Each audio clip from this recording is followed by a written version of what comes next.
Hello YouTube, welcome back. We're in chapter 3, section 1, what is a quadratic? Now we already know what a quadratic is, ax squared plus bx plus c, and we graph it, we get a parabola, and if it's a function, it's a smiley face or a frowny face, that kind of stuff, right? Yeah, but we want to analyze this function. That's what this chapter is going to be. Every day we're going to take a look at another kind of function, we're going to analyze it. What does that mean? What's the domain? What's the range? What's the limit to infinity? What are the x and y intercepts? Are there any mins or are there any maxes? Where is the function increasing? Where is the function decreasing? So that if the function means something, if it's measuring something, we know what that means, a maximum profit or a minimum expense or whatever it is, right? Okay, so let's see if we can do this. Let's go to take a look at some of the examples we did in class today. All right, so let's put our name here and the date. What is it? March 26th. 2018. Topic is 301. What is a quadratic? All right, so this is number 29 from the homework page 185. Your homework tonight is page 185 inclusive 10, right? So just sampling some questions from the homework so you know what's going on. They want you to analyze this function. All right, so let f of x equal negative x squared minus 6x. Alright, so let's show that. That'll be like our label. Alrighty, so we're analyzing this function. So where are the zeros? What did I do? What happened to the 6? What happened to the 6? Alright, there it is. So where are the x-intercepts, where are the y-intercepts, and so forth. Alright, so what we did was we said, alright, show f of 0. Show f of 0. So when x is 0, that's the y-intercepts. Okay, so what is f of 0? It's 0. So we wrote on paper, when x is 0, y is 0, 0 comma 0 is a y-intercept when we plugged in x equals 0. All right, so now we want the y to equal 0. So how about we solve when is f of x equal to 0? So when the y is 0, what's x? We didn't quite do it in this order, but the order doesn't matter. And I think we got, what did we get? Oh, what do I do now? Out of range. I'm typing too fast. What are we doing? Oh, we have to say what we're solving for with respect to x, solving for x. And we got negative 6 and we got 0, right? So we have an x-intercept at 0, 0, where x is 0 and y is 0. Remember, we're plugging in 0 for y. And where x is negative 6 and y is 0. So at negative 6 comes 0. So we could actually graph this. Now, what about a max? Well, remember, a max is going to occur at the axis of symmetry. If this is a frown, is it? A is negative. You're going to have a max. If A is positive, you're going to have a min. But it occurs at the axis of symmetry, negative b over 2a. So let's show negative b. All right, what is b? Negative b would be 6 over 2 times a over the quantity 2 times negative 1. A is negative 1. And if you show that, you get, what was it, negative 3? There it is. So I want the y value at negative 3. So let's show f of negative 3. And so the max occurs when x is negative 3, but the max is the y value is 9. So negative 3, 9. So if we graph this thing, plot f of x. Now, what would make sense between these two x-intercepts and then the max is in the middle somewhere? So from negative 6 for x-min to 0 for x-max. And maybe do a show plot so it stays around. And so let's look at the graph. And as we said, we had an x-intercept and a y-intercept at 0, 0. An x-intercept at negative 6, 0. And a max at negative 3, 9. The max is 9. It occurs at negative 3. And then we can talk about domain and range. A quadratic function, there's no x value you can plug in to make this undefined. What's undefined? If it's over 0, we'll talk about that in the next chapter when we have vertical asymptotes and stuff. Chapter 3, we're in chapter... Well, this is chapter 3, the second half. Where else could it be undefined? If we're square rooting a negative, because look, what are we graphing here? We're not graphing complex numbers. The y-axis is just real numbers, and the x-axis is just real numbers. So the domain is every x value you can plug in so that your function is defined. So avoid square roots of negatives, avoid dividing by 0. And that doesn't happen, so the domain is all real numbers.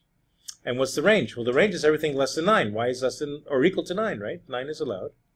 What else? What's the limit as x goes to infinity? Y is going to negative infinity. What's the limit as x goes to negative infinity?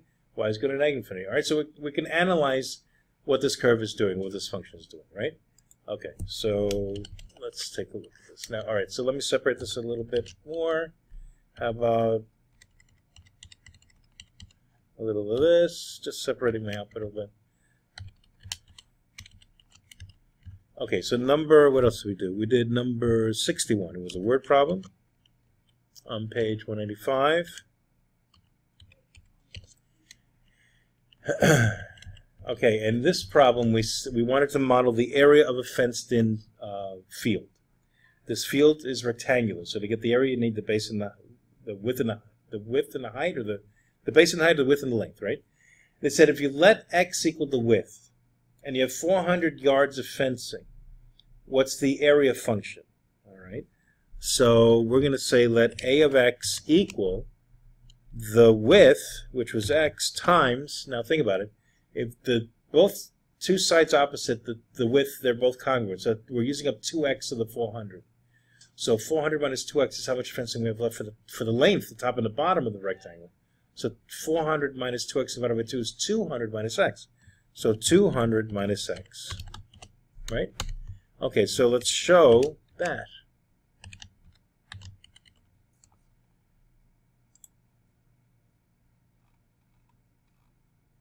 So there it is, okay?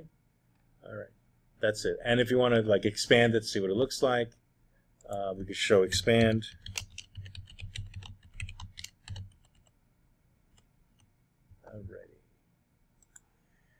And what was it? It was 200x minus x squared, or negative x squared plus 200x. There it is, right? Okay. So if you wanted in factor form, there it is. If you wanted a plus b, ax squared plus bx plus c, where c is 0 form, there it is. Perfect. Okay, well, what we want to do is analyze this, right? So the question is, what are the x-intercepts? What are the y-intercepts? Where's the max? How do you build this field, or how do you lay down this fencing? So with the 400 yards of fencing, you maximize the area that you're fencing off to, you know, protect your crops from the critters, right? Okay, so let's do the same thing we did before. Let's do show, solve, when is a of x equal to 0? So solving for x. And remember, it's in factored form here, right? So when x is 200, when x is 0, right? So anyway, so that's your, when y is 0, that's your x-intercepts. You know, this graph is getting in my way. I'm not going to show plot. I'm just going to plot. Because the graphs are getting in my way. Oh, so there you go. Okay, so when we said y equal to 0, x is 0. So 0, 0, and 200 come as 0 are the x-intercepts. What are the y-intercepts? Show a of 0. In other words, plug in x is 0. Let's see what the y value or the a value is. Show a of 0. That's what we did in class by hand, by the way, or with a calculator, whatever. And we get when x is 0, y is 0. So 0, 0 is the x-intercept and a y-intercept. That happens a lot, but sometimes no. And so we can graph that. And where's the max? Well, remember, at negative b over 2a. So what's negative b? Negative 200. What's 2a? It's negative 2. So let's show that. And show negative b, which is negative 200, over the quantity 2 times a, which was a negative 1. Whoops. And you get, at x equals 100, so x being the width of the field, when the width is 100 yards, you're maximizing area. So what is the area? Show a of 100. And I think we got 10,000 square yards. There it is. So let's graph it, see if we're correct in our assumptions. Let's do a plot of a of x, and now the domain of the problem is from 0 to 200. Not the domain of the function. The domain of the function is all real numbers. All right, I think we're good. Let's see what this looks like. So, are we correct in that we had an x and y intercept at 0, 0, we had an x intercept at 200, 0, and we have a max at 110,000. right, so you can say that in English. When you make the width 100 yards, you maximize the area of the rectangular field. You make it 10,000 square yards. By the way, it's a square, isn't it? Because if the width is 100, the length is 200 minus x is 200 minus 100 is also 100. So the length and width are the same. A regular polygon usually gives you a nice maximized area. Okay. And, okay. All right, one more. This is number 75, was a scatter plot. Number 75 from page 185. Actually, it's 187 by now. Okay, they give you all this data. Or they're saying that you have crude oil prices for 1990 to 1996, and they're given like this. Now, I'm going to try and get a quadratic curve of best fit. So let me var A, B, and C. And then let me make a list of, whoops, L equals a list of all the points. Now, it was 7 points, I think so. That, comma that, comma that, comma that, comma that, comma that, comma that. Okay. So in 1990, let's say 0, comma, the average crude oil price was 3.69 cents per million BTU. Okay. In 1991, the price was 2.93 in cents per million BTUs. Okay. In 1992, it was 2.76. In 1993, it was 2.24.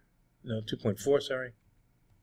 2.4 cents per million BTU, which is not bad, not a bad price. In 1994, it was 2.17. Whoops, there's a comma here. In 1995, it was 2.34. And in 1996, it was 2.90. So we're trying to get a quadratic curve at best fit. So we're going to say f of x is going to look like a times x squared plus b times x plus c. That's what I want to model, right? Whoops, where's my equal sign? That's my model. So how do I get it? Okay, well, we're going to use the find fit function again. Let q equal the find fit using L and my function model and solution dictionary is true. So it's a dictionary, not a list. And reserved word in Python is a capital T there. Okay, good. And so let's show the coefficients we got. Let's show Q of A. Let's show Q of B. And let's show Q of C, the coefficients that we just figured out. All right, so here we go. Oh, I didn't separate my output. Wait, hang on. I'm going to do this stuff again here that I did right after this.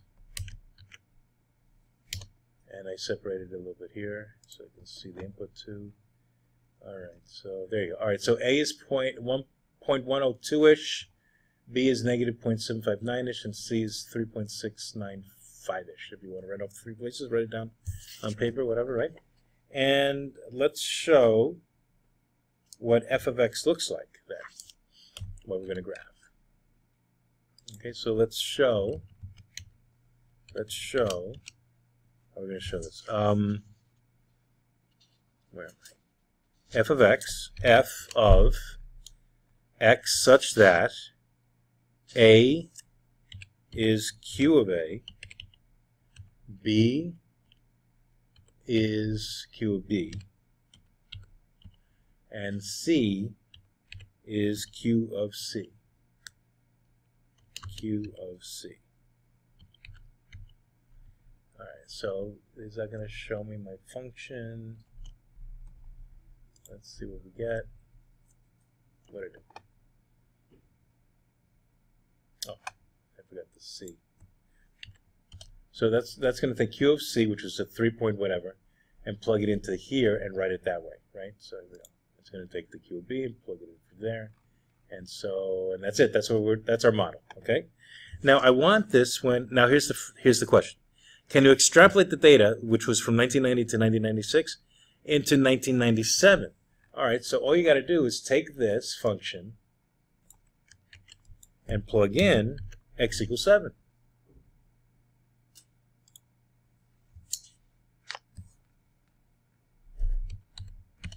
Because 6 was 1996, right? So 7 is 1997.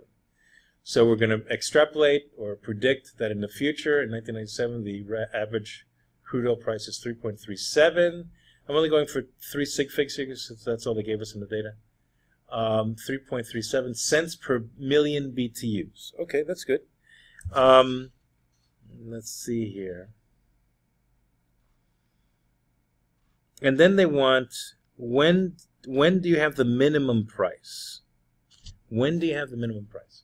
Well, isn't that again at negative b over 2a? Isn't this just a parabola which is a smile? So the min is going to be at negative b over 2a, and this is going to be a min. It's right at the bottom, right? So let's show the x value, the year when this occurs, and the y value, the value of crude oil, how much crude oil costs. So I'm going to do this. I'm going to say show negative b, which is negative q of b, over quantity 2 times q of a. And is that it? Let's see what we get out of that. And we got 3.725. So we said, all right, if that's the year, what does that mean? Well, 3 means 1993. If this had 0.75, 75% of the year, what's 75% of 3/4 of 12 months? It's 9 months. That would be September, right? So this is sometime right before September, say in August. So it's the min occurred during August of 1993. Now, what is the min? This is the year. This is when. The min is the y value. This is like the x value. So plug this into this, right? Okay, so how do you do that? Let's do the same thing we did here.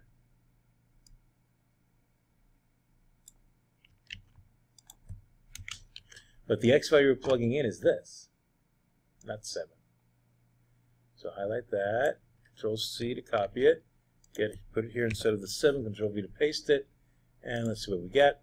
So our prediction for the minimum price of crude oil is about 2.28 cents per million BTU, and that's exactly what we got in class. So we're just checking our work, and that's how you do the homework on Sage. We talked about how to do this homework without Sage in class.